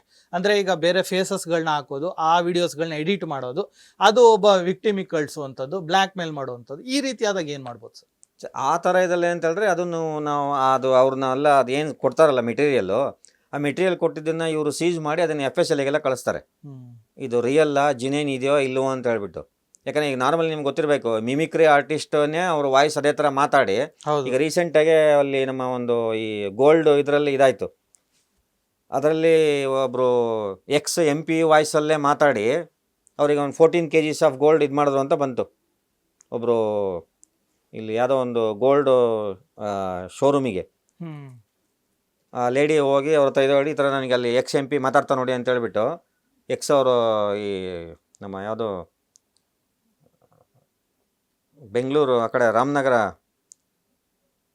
ಆ ಕಡೆ MP, ಈಗ MP ಅಲ್ಲ ಅವ್ರಿಗೆ MP ಮಾತಾಡಿದ್ರು ಅಂತ, ಅದೇ ಅವ್ರ ವಾಯ್ಸಲ್ಲೇ ಮಾತಾಡಿದ್ರು ಅಂತ ಹೇಳ್ಬಿಟ್ಟು, ಅವರೇ ಮಾತಾಡಿದ್ರು ಅಂತ ಹೇಳ್ಬಿಟ್ಟು ಯಾರೋ ಮತ್ತೊಬ್ರು ಯಾರೋ ಧರ್ಮೇಂದ್ರ ಯಾರೋ ಮಾತಾಡಿದ್ರು ಅಂತ ಆ ವಾಯ್ಸಲ್ಲಿ. ಆ ವಾಯ್ಸಲ್ಲಿ ಮಾತಾಡಿ 14 kgs ಆಫ್ ಗೋಲ್ಡ್ ಒಬ್ಬರು ಅವ್ರ ಹೆಸರಂತಾರೆ ಇದೆಯಲ್ಲ ಐತಾಳ್ ಅಂತ ಹೇಳ್ಬಿಟ್ಟು, ಅವರಿಗೆ ಆ ಗೋಲ್ಡ್ ಇವರಿಗೆ ಮೋಸ ಮಾಡಿದ್ದಾರೆ ಅಂತ ಹೇಳ್ಬಿಟ್ಟು ವಾಯ್ಸನ್ನು ಚೇಂಜ್ ಮಾಡಿ. ಮತ್ತೆ ಈಗ ಮೋದಿ ಥರನೇ ಮಾತಾಡೋಕ್ಕೆ ಬೇಕಾದಷ್ಟು ಇದಾರಲ್ಲ, ಅದೇ ಥರ ಮಾತಾಡ್ಬಿಡ್ತಾರೆ ಹಂಗೆ. ಸರ್, ಅಂದರೆ ಈ ರೀತಿ ಆದಾಗ ಯಾವ ರೀತಿಯಾಗಿ ಅವ್ರ ವಿಕ್ಟಿಮ್ಗಳು ರಿಯಾಕ್ಟ್ ಮಾಡಬೇಕಾಗತ್ತೆ ಸರ್? ಅಂದ್ರೆ ಈಗ ಒಂದ್ ಕಡೆ ಮಾನ ಮರ್ಯಾದೆ ಪ್ರಶ್ನೆ ಆಗಿರುತ್ತೆ, ಮತ್ತೆ ಒಂದ್ ಕಡೆ ನೇಮ್ ಫೇಮ್ ಇರುತ್ತೆ. ಸೊ ಯಾವ ರೀತಿಯಾಗಿ ಅವ್ರು ರಿಯಾಕ್ಟ್ ಮಾಡ್ಬೇಕು? ಅವ್ರೇನಂತ ಹೇಳಿದ್ರೆ ಫಸ್ಟ್ ಆಫ್ ಆಲ್ ಈ ತರದ್ದೊಂದು ಬಲೆಗೆ ಬೀಳದೇ ಬಾರ್ದು. ಫಸ್ಟ್ ಬಿದ್ರೂ ಅದನ್ನ ಅಟ್ಮೋಸ್ಟ್ ಇದರಲ್ಲಿ ಸ್ಕ್ರೂಟಿನಿ ಮಾಡಬೇಕು. ಪೆರೂಸ್ ಮಾಡಬೇಕು, ಮತ್ತೊಂದು ಮಾಡಬೇಕು, ಅದ್ರ ಬಗ್ಗೆ ಇವರೇ ಎನ್ಕ್ವೈರಿ ಮಾಡ್ಕೊಬೇಕು ಫಸ್ಟು. ಈ ಥರ ಆಗುತ್ತಾ, ಸಾಧ್ಯತೆ ಇದೆಯಾ, ಯಾಕೆ ಬಂದಿದ್ದಾರೆ ನನ್ನ ಹತ್ರ, what is the purpose, motive ಏನಿದೆ ಅವ್ರದ್ದು ಅಂತ ಫಸ್ಟ್ ಇವ್ರಿಗೆ ಗೊತ್ತಾಗ್ಬಿಟ್ರೆ ಗೊತ್ತಾಗ್ತಾ ಇರುತ್ತೆ. ಬಟ್ ಆದ್ರೂ ಅದು ಮೈಂಡು ಮತ್ತು ಕಾನ್ಸೈನ್ಸ್ ಅಂತ ಎರಡು ಬರುತ್ತಲ್ಲ, ಆ ಕಾನ್ಸೈನ್ಸು ಡೈರೆಕ್ಟಾಗಿ ಹೇಳ್ತಾ ಇದ್ರು ದಿಸ್ ಈಸ್ ಕರೆಕ್ಟ್ ಅಲ್ಲ ಅಂತ ಹೇಳ್ತಾರೆ, ಮೈಂಡ್ ಬಿಡಲ್ಲ, ಮೈಂಡ್ ಓವರ್ಟೇಕ್ ಮಾಡಿಬಿಡುತ್ತೆ. ಅವಾಗ ಏನಾಗುತ್ತೆ, ಆ ಕಾನ್ಸೈನ್ಸಿಂದ ವಾಯ್ಸ್ ಕೇಳೋದಿಲ್ಲ ಅಲ್ಲಿ. ಅವ್ರಿಗೆ ಗೊತ್ತಾಗ್ತಾ ಇರುತ್ತೆ, ಅವ್ರ ತಲೆಗೆ ಫ್ಲಾಶ್ ಆಗ್ತಾ ಇರುತ್ತೆ, ಇದು ಏನೋ ನಡೀತಾ ಇದೆ ನನಗೆ ಅಂತ ಹೇಳ್ಬಿಟ್ಟು. ಆದ್ರೂ ಅದು ಆ ಟೈಮು ಮತ್ತೊಂದೆಲ್ಲ ಸೇರ್ಕೊಂಡಾಗ ದೇ ಬಿಕೇಮ್ ಟ್ರ್ಯಾಪ್. ಅದಕ್ಕೆ they have to reveal. Prestige ಮತ್ತೊಂದು ಈ ಥರ ಪ್ರಶ್ನೆ ಅಂತಲ್ಲ, ಈ ಥರ ಬೇರೆ ಮೋಸ ಮತ್ತೊಬ್ಬರಿಗೆ ಆಗಬಾರ್ದು, ಮತ್ತೊಂದು ಆಗ್ಬಾರ್ದು ಅಂದರೆ it is from past so many centuries ನಡೀತಾ ಇದೆ. ಕೆಲವದೆಲ್ಲ ಜನಕ್ಕೆ ಅವಾಗವಾಗ ಹೇಳ್ತಾನೆ ಇರಬೇಕದು, ಎಗೈನ್ ಆ್ಯಂಡ್ ಎಗೈನ್, ಪಾಠ ಮಾಡ್ದಂಗೆ. ಅದು ಮುಗೀತು, ಇವತ್ತು ಹೇಳಾಯ್ತು ಮುಗೀತು ಅಂತಿಲ್ಲ, ಮತ್ತೆ ಹೊಸ ಜನ ಬರ್ತಾರೆ, ಮತ್ತೆ ಅವ್ರಿಗೆ ಅದು ಹೊಸದು ಹೇಳಬೇಕು ಅವ್ರಿಗೆ ಆ ಥರ. ಸರ್, ಈಗ ನಾನು ಮೊದಲು ಹೇಳ್ದಂಗೆ ಎಲ್ಲ ಯೂಸ್ ಮಾಡಿಕೊಂಡು ಎಡಿಟ್ ಎಲ್ಲ ವಿಡಿಯೋಸ್ಗಳನ್ನ ಅಪ್ಲೋಡ್ ಮಾಡ್ತಾರೆ. ಅಂತ ಸಂದರ್ಭದಲ್ಲಿ ಯಾವ ರೀತಿಯಾಗಿ ಆಕ್ಷನ್ ಮಾಡೋಕ್ಕಾಗತ್ತೆ ಸರ್? ಅಂದ್ರೆ ಯಾವ ರೀತಿ ಆಕ್ಷನ್ ತಗೊಳಕ್ಕಾಗತ್ತೆ ಅವ್ರ ವಿರುದ್ಧ ಅಂತ? ಎಲ್ಲೋ ಕುತ್ಕೊಂಡು ಹೆಂಗೋ ಅಪ್ಲೋಡ್ ಮಾಡಿರ್ತಾರೆ, ಫೇಕ್ ಅಕೌಂಟ್ಗಳನ್ನ ಕ್ರಿಯೇಟ್ ಮಾಡಿರ್ತಾರೆ, ಫೇಕ್ ಲಿಂಕ್ಗಳನ್ನ ಮಾಡಿರ್ತಾರೆ. ಸೊ ಅಂತ ಸಂದರ್ಭದಲ್ಲಿ ಏನ್ ಮಾಡ್ಬೋದು ಸರ್? ಈಗ ನಮ್ಮ ಏನೊಂದು ಸೈಬರ್ ಕ್ರೈಮ್ ಏನಿದೆಯಲ್ಲ, they are well empowered with technology. ಮತ್ತೊಂದು, ಎಲ್ಲಿ ಯಾವ IP ಅಡ್ರೆಸ್ಸಿಂದ ಇದಾಗಿದೆ, ಎಷ್ಟು IP ಅಡ್ರೆಸ್ಸಿಗೆ ಹೋಗಿದೆ ಅಂತೆಲ್ಲ they can detect within 1 hour 2 hour detect ಮಾಡ್ಬಿಡ್ತಾರೆ. ಇಲ್ಲಿಂದನೇ ಬಂದಿದೆ, ಇಲ್ಲಿಂದನೇ ಆಗಿದೆ ಅಂತ ಹೇಳ್ಬಿಟ್ಟು. It is very easy. ಬೇರೆದ್ರಲ್ಲಾದರೂ ಬರೀ ಅಲ್ಲಿ ಇಲ್ಲಿ ತಗೊಂಡೋಗಿ ಮತ್ತೆಲ್ಲ ಮಾಡಿ ಕೊಡಬೇಕಾಗಿತ್ತು. ಈಗಲ್ಲ, ಈಗ ಎಲ್ಲಿಂದ ಕ್ರಿಯೇಟ್ ಆಯ್ತು ಅಂತಲೇ ಗೊತ್ತಾಗ್ಬಿಡುತ್ತೆ ಪೂರ್ತಿ. ಯಾವುದೋ ನಮ್ಮ ಈ ಸೈಬರ್ ಕ್ರೈಮು ಇದರೊಳಗಡೆ ಬಂದಿರೋದ್ರಿಂದ ಈಗ they can detect easily, very fast. ಮತ್ತು ಈಸಿಯೆಸ್ಟ್ ವೇಲೆ they can detect it that ಇಲ್ಲೇ ಇದು ಜನರೇಟ್ ಆಗಿದೆ, ಇಲ್ಲೇ ಮಾಡಿದ್ದಾರೆ ಅಂತ ಹೇಳ್ಬಿಟ್ಟು ಇದರಲ್ಲಿ. ಸರ್, ಈಗ ಹನಿ ಟ್ರ್ಯಾಪ್ಗಳಿಗೆ ಯಾವ್ಯಾವ ಸೆಕ್ಷನ್ಸ್ಗಳು ಬರುತ್ತೆ, ಮತ್ತೆ ಆ ಸೆಕ್ಷನ್ಸ್ಗಳು ಏನೇನು ಹೇಳುತ್ತೆ ಅಂತ ಹೇಳ್ಬೋದಾ ಸರ್? ಸೆಕ್ಷನ್ 308 ಈಗ ಪ್ರೆಸೆಂಟ್ ಭಾರತೀಯ ನ್ಯಾಯ ಸಂಹಿತೆ 308, ಓಲ್ಡ್ IPC ಅಲ್ಲಿ 383 384 ಬರೋದು ಎಕ್ಸ್ಟಾರ್ಷನ್ ಪರ್ಪಸ್ಸಿಗೆ ಅಂತ. ಯಾಕಂದರೆ ಇನ್ನೊಬ್ರದ್ದು ರೆಪ್ಯುಟೇಷನ್ ಹಾಳು ಮಾಡ್ತೀನಿ, ಇಂಥ ಅಫೆನ್ಸ್ ಮಾಡಿದ್ಯಾ ಅಂತ ಹೇಳ್ತೀನಿ, ಇದೆಲ್ಲ ಅವರಿಗೆ ಥ್ರೆಟ್ ಕೊಡೋದು, ಮಾನಹಾನಿ ಮಾಡೋದು. ಡಿಫಾಮೇಷನ್ ಅಲ್ಲೂ ಬರುತ್ತೆ. ಡಿಫಾಮೇಷನ್ ಅಂದ್ರೆ ಈ ಇದರಿಂದ ಮಾಡೋದ್ರಿಂದ ಡಿಫಾಮೇಷನ್ ಆಗುತ್ತಲ್ಲ, ರೆಪ್ಯುಟೇಷನ್ ಸ್ಪಾಯ್ಲ್ ಆಗುತ್ತೆ ಅಂತ ಹೆದರ್ಕೊಂಡು ಅವ್ರು ದುಡ್ಡು ಕೊಡ್ತಾ ಇರ್ತಾರೆ. ಬಿಕಾಸ್ ಸೋ ಮೆನಿ, ಈಗ ಅವ್ರದ್ದೇನೇನೋ ಫೋಟೋಸು ಅದು ಇದು ಎಲ್ಲ ಇರ್ಬೋದು ಬೇಕಾದಷ್ಟೆಲ್ಲ, ಇದರಲ್ಲೂ ಬರುತ್ತೆ ಅದೆಲ್ಲ ಪೂರ್ತಿ. ಈ ವೈರಿಸಮು ಮತ್ತೊಂದೆಲ್ಲ ಬರ್ತಾ ಇತ್ತಲ್ಲ, ಅಲ್ಲಿ 354C ಬರೋದು ಮೊದಲು. ಈಗ ಡೈರೆಕ್ಟಾಗಿ 308 ಸಬ್ ಕ್ಲಾಸ್ 6 ಮತ್ತು 7 ಅದನ್ನು ಸೇರಿಸ್ಬಿಟ್ಟಾರೆ. ಅಪ್ ಟು 10 years ತನಕ ಇಂಪ್ರೂವ್ಮೆಂಟ್ ಮಾಡ್ಯಾರ ಇದಕ್ಕೀಗ. ಯಾವುದಕ್ಕೆ? ಈ ಎಕ್ಸ್ಟ್ರಾಕ್ಷನ್ ಪರ್ಪಸ್ಸಿಗೆ. ಎನಿ ಅದರ್ ಥಿಂಗ್ಸ್ ಅಂತ ಒಂದು ಬರುತ್ತಲ್ಲಿ 308. ಅದರಲ್ಲಿ ಯಾವುದೇ ಒಂದು ಉದ್ದೇಶಕ್ಕೆ ಇಟ್ಕೊಂಡು ಈ ಥರ ಮಾಡಿದ್ದಿದ್ರೆ they are liable under section 308 sub clause 6 and 7 ಅದ್ರಲ್ಲಿ ಬರ್ತಾರವ್ರು, ಎಕ್ಸ್ಟ್ರಾಕ್ಷನ್ ಪರ್ಪಸ್ ಅಂತ ಹೇಳ್ಬಿಟ್ಟು. ಸರ್, ಅಂದರೆ ಯಾರೇ ಆಗಲಿ ಅವರವರ ವಿಚಾರಗಳಲ್ಲಿ ಹುಷಾರಾಗಿರಬೇಕು ಅಂತ ಹೇಳ್ತೀರಾಗಾದ್ರೆ? ಹೌದೌದು, ಎಚ್ಚರಿಕೆಯಿಂದ ಇರಬೇಕು. They have to follow their conscience first. That is their real friend, real guru, and it dictates in right form. ಆಮೇಲೆ ಡೇ ಟು ಡೇ ಎಲ್ಲ ಪೇಪರ್ ಎಲ್ಲ ನೋಡ್ತಾ ಇದ್ರೆ ಒಂದು ಪಬ್ಲಿಕ್ ಅವೇರ್ನೆಸ್ ಇರುತ್ತೆ, ಈ ಥರ ಆಗೋ ಚಾನ್ಸಸ್ ಇರುತ್ತೆ ಅಂತ ಹೇಳ್ಬಿಟ್ಟು. ಹೌದು, ಏನೂ ಪೇಪರ್ ಓದ್ತಾ ಇಲ್ಲ, ಮತ್ತೊಂದು ಮಾಡ್ತಾ ಇಲ್ಲ ಅಂತೇಳಿ ದೇ ಬಿಕೇಮ್ ಸ್ಕೇಪ್ ಗೋಟ್. ಆಟೋಮೆಟಿಕ್ಕಾಗಿ ಅವರು ಇದರಲ್ಲಿ ಟ್ರ್ಯಾಪಲ್ಲಿ ಬಂದುಬಿಡ್ತಾರೆ ಪೂರ್ತಿ. ರೆಸ್ಟ್ರೈನ್ ಇರಬೇಕು ಫಸ್ಟ್ ಇವರಿಗೆ, ಇವರ ಒಂದು ಎಲ್ಲ ಇಂದ್ರಿಯಗಳ ಮೇಲೆ ರೆಸ್ಟ್ರೈನ್ ಇದ್ಬಿಟ್ರೆ ಅವಾಗ ಯಾರು ಟ್ರ್ಯಾಪ್ ಮಾಡೋಕ್ಕಾಗೋದಿಲ್ಲ. ಈಗ ಅವ್ರಿಗೆ ಎಷ್ಟೇ ಹೊತ್ತು ಬಂದು ಮೇನಕ್ಕೆ ಕುಣಿದ್ರು ವಿಶ್ವಾಮಿತ್ರಂಗೆ ಆ ಕಂಟ್ರೋಲ್ ಇದ್ದರೆ ವಿಶ್ವಾಮಿತ್ರ ಇದಾಗ್ತಿರ್ಲಿಲ್ಲ, ಮುಂದೆ ಶಕುಂತಲ ಹುಡ್ತಾ ಇರಲಿಲ್ಲ, ಮುಂದೆ ಮಹಾಭಾರತ ಆಗ್ತಾ ಇರಲಿಲ್ಲ. ಅವನ ಒಂದು ರೆಸ್ಟ್ರೈನ್ ಲೂಸ್ ಆಗಿದ್ದಕ್ಕೆ ಆ ಮೇನಕ್ಕೆ ಡ್ಯಾನ್ಸ್ ಮಾಡಿ ಸಕ್ಸಸ್ ಆಗಿದ್ದು. ಹಂಗೆ ಆ ಥರ ಸುಮಾರೆಲ್ಲ ಇದೆ. ಅದು ನೀವು ಯಾವುದೋ ಹೇಳಿದ್ನಲ್ಲ, ಯಾವುದೋ ನಮ್ಮ ಯಾವುದದು ಮೊಯ್ನಿ ಭಸ್ಮಾಸುರದಲ್ಲೂ ಅಷ್ಟೇ. ಬಂದೆಲ್ಲ ಆಗಿ ಅವನಿಗೆ ಇಷ್ಟ ಆಗಿ ಮತ್ತೊಂದಾಗಿ ಆಮೇಲೆ ಅವನ ತಲೆ ಮೇಲೆ ಅವನೇ ಕೈ ಇಟ್ಕೊಂಡು ಸುಟ್ಟೋಗೋದಿಲ್ಲ. Ultimately it comes under that only. ಎಲ್ಲೂ ಹೋಗೋದಿಲ್ಲ, ಅದು ಅಲ್ಲೆಲ್ಲ ನಡೀತಾ ಇರ್ತದೆ ಅದೆಲ್ಲ. ಯಾಕಂದ್ರೆ ನಮಗೆ ಪಾಸ್ಟ್ ಹಿಸ್ಟ್ರಿ ಕೆಲವೆಲ್ಲ ಗೊತ್ತಿಲ್ಲ, ಪುರಾಣ ಗೊತ್ತಿಲ್ಲ, ಅಲ್ಲೆಲ್ಲ ನೀತಿಕತೆಗಳು ಬೇಕಾದಷ್ಟಿದೆ. ಈ ಥರದ್ದೇ ನೀತಿಗಳು ಸುಮಾರೆಲ್ಲ ಇದೆ. ಆ ನೀತಿಕತೆಗಳನ್ನ ನಮಗೆಲ್ಲ ಹೇಳಿಲ್ಲ, ನಮ್ಮ ಕ್ಲಾಸಲ್ಲೂ ಬಂದಿಲ್ಲ, ನಮ್ಮ ಸಿಲೆಬಸ್ಸಲ್ಲೂ ಹಾಕಿಲ್ಲ. ಆದ್ದರಿಂದ ಇದೆಲ್ಲ ನಮಗೆ because we are in ignorance. Otherwise we became fully wisdomised people. ಪಂಚತಂತ್ರದಲ್ಲೂ ಬರುತ್ತಿದ್ದು, ವಿಷ್ಣುಗುಪ್ತ ಅಂತ ಹೇಳ್ಬಿಟ್ಟು ಪಂಚತಂತ್ರದಲ್ಲೂ ಈ ಥರ ಕಥೆಗಳೆಲ್ಲ ಬರುತ್ತೆ ಪೂರ್ತಿ, ಯಾವ್ಯಾವ ಥರ ಟ್ರಾಪ್ ಮಾಡ್ತಾರೆ, ಹೆಂಗೆ ಮಾಡ್ತಾರೆ ಅಂತ ಹೇಳ್ಬಿಟ್ಟು. ಸರ್, ಈಗ ಸದನದಲ್ಲೂ ಕೂಡ ಸಾಕಷ್ಟು ಚರ್ಚೆ ಆಗ್ತಿದೆ, ನೀವು ಕೂಡ ನೋಡಿರ್ಬೋದು. ಸಿಡಿಗಳನ್ನೆಲ್ಲ ತಂದಿದ್ದಾರೆ, ಕೆಲವೊಬ್ರು ಶಾಸಕರು ಸಚಿವರು ತೋರಿಸ್ತಾ ಇದ್ದಾರೆ. ಸೊ ಈಗ ಆ ಒಂದು ವಿಚಾರವನ್ನು ಹಿಡ್ಕೊಂಡು ಪೊಲೀಸರು ಕೇಸ್ನ ತಗೊಳ್ಬೋದಲ್ವ ಸರ್? ಯಾಕಂದ್ರೆ ಅಲಿಗೇಷನ್ಸ್ಗಳನ್ನ ಮಾಡ್ತಾ ಇದ್ದಾರೆ. ಸೊ ಅಲಿಗೇಷನ್ ಮಾಡಿದ್ಮೇಲೆ ಅದರಿಂದ ಏನಾದ್ರು ಒಂದು ವಿಚಾರಗಳು ಇದ್ದೇ ಇರಬೇಕು, ಯಾರ್ದಾರು ಒಬ್ರು ವಿಚಾರಗಳಿರಬೇಕು. ಸೊ ಹೀಗಾಗಿ ಆ ಒಂದು ಸಿಡಿಗಳನ್ನ ತೋರಿಸ್ತಾ ಇರೋದ್ರಿಂದಾಗಿ ಇವರು ಇನ್ವೆಸ್ಟಿಗೇಷನ್ ಸ್ಟಾರ್ಟ್ ಮಾಡ್ಬೋದಲ್ವ ಸರ್? ಅದೇನಾಗುತ್ತೆ ಅಂದ್ರೆ ಸದನದ ಒಳಗಡೆ ಆಗಿರೋದ್ರಿಂದ ನಮ್ಮ ಭಾರತದ ಸಂವಿಧಾನದಲ್ಲಿ ಅಂಡರ್ ಇಂಡಿಯನ್ ಕಾನ್ಸ್ಟಿಟ್ಯೂಷನಲ್ಲಿ it is a privileged play ಇದು. ಓಕೆ. ಅಲ್ಲಿ ಪ್ರಿವಿಲೇಜ್ಡ್ ಇರೋದ್ರಿಂದ ಅದನ್ನೇ ಹೊರಗಡೆ ಬಂದು ಹೇಳಿದ್ರೆ ದೇ ಕ್ಯಾನ್ ಮೇಕ್ ಆ್ಯಕ್ಷನ್ ತೊಗೊಬೋದು. ಓಕೆ. ಇಲ್ಲಿ ಅಲ್ಲಿ ಒಳಗಡೆ ಏನೇ ಹೇಳಿದ್ರು ಅದನ್ನ ಏನೇ ಬೇಕಂದ್ರೂ ಅಲ್ಲಿ ಸ್ಪೀಕರ್ ಪರ್ಮಿಷನ್ ಬೇಕು, ಇಲ್ಲ ಸಭಾಪತಿಗಳ ಇದು ಬೇಕು, ಅಲ್ಲಿಂದ ಮುಂದೆ ಏನೋ ಮಾಡಬೇಕು ಅಂತ ಹೇಳಿದ್ರೆ. ಹೊರಗಡೆ ಬಂದು ಹೇಳಿ ಮೀಡಿಯಾದಲ್ಲಿ ಹೇಳಿದವಾಗ ಅವಾಗ ಬೇಕಾದ್ರೆ ಅವ್ರು ತೊಗೊಬೋದು ಈ ಥರ ಒಂದು ಇನ್ಫಾರ್ಮೇಷನ್ ನಮಗೆ ಬಂದಿದೆ ಅಂತ ಹೇಳ್ಬಿಟ್ಟು. ಯಾಕಂದ್ರೆ ನೀವು ಅಲ್ಲಿ ಮೊದಲು 154 ಏನು FIR ಅಂತ ಇತ್ತಲ್ಲ, ಅಲ್ಲಿ ಎನಿ ಇನ್ಫಾರ್ಮೇಷನ್ ಅಂತ ಬರ್ತದೆ, ಕಾಗ್ನಿಸಬಲ್ ಅಫೆನ್ಸ್ ಬಗ್ಗೆ ಎನಿ ಇನ್ಫಾರ್ಮೇಷನ್ ಅಂತ. ಈಗ ಅದೇನೇ 154 ಬಿಕೇಮ್ ಈಗ 173 ಆಗಿದೆ. ಅದು ಸೇಮ್ ವರ್ಡಿಂಗ್ಸೇ ಬಂದಿದೆ ಅಲ್ಲೂ. ಅದು ಹೊರಗಡೆ ಬಂದು ಅಲ್ಲಿ ಪ್ರಿವಿಲೇಜ್ ಇರೋದ್ರಿಂದ, ಕಾನ್ಸ್ಟಿಟ್ಯೂಷನಲ್ ಪ್ರೊಟೆಕ್ಷನ್ ಇರೋದ್ರಿಂದ ಅಲ್ಲಿ ಹೇಳೋದ್ರಿಂದ ಅಲ್ಲೇನು ಇದು ಬರಲ್ಲ, ಅಲ್ಲಿ ಏನು ಬೇಕಾದ್ರೆ ಮಾತಾಡ್ಬೋದು. ಪ್ರಿವಿಲೇಜ್ಡ್ ಕಮ್ಯುನಿಕೇಷನಲ್ಲಿ ಪ್ರಿವಿಲೇಜ್ಡ್ ಸ್ಪೀಚ್ ಅದು. ಹೊರಗಡೆ ಬಂದು ಹೇಳಿದ್ರೆ ಅದು ಅವಾಗ they can attract, they can initiate actions. ಒಳಗಡೆ ಆದರೆ ಮಾತಾಡೋಕ್ಕೆ ಫ್ರೀ ಬೇಕಲ್ಲ. ಅಲ್ಲೂ ಸದನದೊಳಗಡೆ ಇರೋದು, ಪಾರ್ಲಿಮೆಂಟ್ ಒಳಗೆ ಇರೋದೇ ಮಾತಾಡೋದಕ್ಕೋಸ್ಕರ. ಹೌದು. ಅದಕ್ಕೋಸ್ಕರ ಅಲ್ಲಿ ಇದನ್ನ ಅದು ಅಫೆನ್ಸ್ ಅಂತ ಕನ್ಸಿಡರ್ ಮಾಡೋದಿಲ್ಲ. ಓಕೆ. ಈಗ ಅದೇ ಅವ್ರು ಹೊರಗಡೆ ಬಂದು ಹೇಳಿದ್ರೆ ಈಗ ಆವಾಗ ರೀತಿ ಕೇಸ್ಗಳನ್ನ ತಗೊಬೋದು ಅವಾಗ ಹೇಳ್ಬೋದು. ಅವಾಗ ಆಟೋಮೆಟಿಕಲಿ ದಿಸ್ ಏನು ಹೊಸ ಕಾನೂನೆಲ್ಲ ಬಂದಿಲ್ಲ ಅದ್ರ ಪ್ರಕಾರ ಅಟ್ರಾಕ್ಟ್ ಆಗುತ್ತೆ. ಪೊಲೀಸ್ ಸುಮೋಟೋನೇ ಅದ್ರ ಬಗ್ಗೆ ಆ್ಯಕ್ಷನ್ ತೊಗೊಬೋದು. ಈ ಥರ ಹಿಂಗೆ ಹೇಳಿದ್ದಾರೆ, ಅದ್ರ ಬನ್ನಿ, ಅದ್ರ ಬಗ್ಗೆ ನಿಮ್ಗೆ ಏನು ಇನ್ಫಾರ್ಮೇಷನ್ ಇದೆ ಕೊಡಿ ಅಂತ ಹೇಳಿ ಫರ್ದರ್ ಇನ್ವೆಸ್ಟಿಗೇಷನ್ ಮಾಡೋದಕ್ಕೆ. ಸರ್, ಈಗ ಹನಿ ಟ್ರ್ಯಾಪ್ ಆಗತ್ತೆ, ನಾನು ಆಗ್ಲೇ ಹೇಳ್ದಂಗೆ ಆ ಯುವತಿ ಅಥವಾ ಮಹಿಳೆ ಆಕೆ ಕೂಡ ವಿಕ್ಟಿಮ್ ಆಗಿರ್ತಾಳೆ. ಆಕೆಗೆ ಸರ್ಕಾರ ಅಥವಾ ಏನು ಕಾನೂನು ರಕ್ಷಣೆ ಕೊಡತ್ತಾ ಸರ್? ಆಕೆ ಕೊಡ್ತು. ಈಗ ವಿಟ್ನೆಸ್ ಪ್ರೊಟೆಕ್ಷನ್ ಇದಂತ ಬಂದಿದೆ. ಅದಲ್ಲದೆ ನೀವು ವರ್ಲ್ಡ್ ಇನ್ನೊಂದು ಕಾನೂನು ಹೇಳ್ಬೇಕು ಇದ್ರ ಬಗ್ಗೆ ಹೇಳಿದವಾಗ, ಇನ್ನೊಂದು ಪ್ರಿವೆನ್ಷನ್ ಆಫ್ ಇಮ್ಮೋರಲ್ ಟ್ರಾಫಿಕ್ ಆ್ಯಕ್ಟ್ ಅಂತ ಬರುತ್ತೆ. ಅದರಲ್ಲಿ ಈ ಒಂದು ಶಿ ಆಸ್ ಇಂಡಿವಿಜುವಲ್ ಶೆಡ್ಯೂಲ್ಡ್ ಎಲ್ಲ ಇದ್ದು ಎಲ್ಲ ಮಾಡಿ ಅವರು ಕಸ್ಟಮರ್ಸನ್ನು ಇದು ಮಾಡಿದ್ರು she is considered as ವಿಕ್ಟಿಮಲ್ಲಿ.